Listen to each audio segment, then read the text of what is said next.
अब आपको एसपी ग्रामीण बीके श्रीवास्तव का 5 जुलाई का वो बयान सुनाते हैं जिसमें वो बता रहे हैं कि विकास दुबे के घर से मौत का कितना सामान मिला है।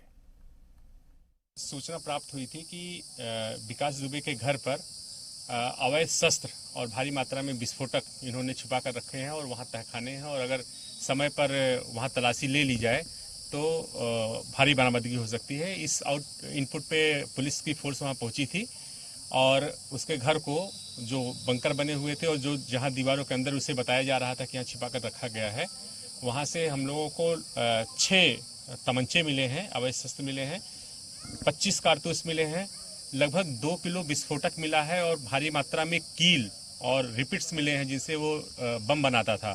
15 जिंदा बम मिले हैं और इस तरह की इस भारी विस्फोटक वहां रखा गया था और वो इतना शक्तिशाली हो सकता था कि उससे पूरा घर उड़ जाए।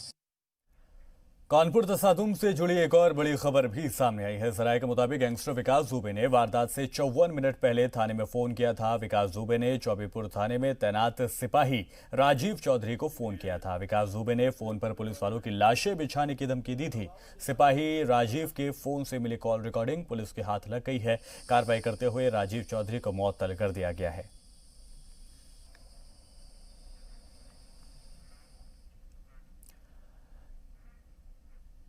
गैंगस्टर विकास दुबे का लैंड माफिया जय बाजपेयी के साथ कनेक्शन सामने आया है। जराये के मुताबिक जय बाजपेयी जमीनों की खरीद फरोख्त किया करता था। वो गैंगस्टर विकास दुबे के बल पर झगड़े वाली जमीनें लेता था, लोगों को सूद पर रुपए देता था। इसके पास 15 से ज्यादा शानदार मकान और दर्जनों फ्लैट हैं, जबकि 7 साल पहले एक प्रिंटिंग प्रेस में महज 4,000 माहाना की नौकरी करता था। गैंगस्टर को मिलाकर चंद साल में सैकड़ों करोड़ का मालिक बन गया। जय बाजपेयी कानपुर रोड पर वाकई एक पेट्रोल पंप का भी मालिक है। कई मामलों में वांटेड रहा है, फिर भी उसका पोस्टमार्टम पासपोर्ट दरअसल बनाया गया है। फिलहाल भूमाफिया जय बाजपेयी के खिलाफ कोई कार्रवाई नहीं हुई है।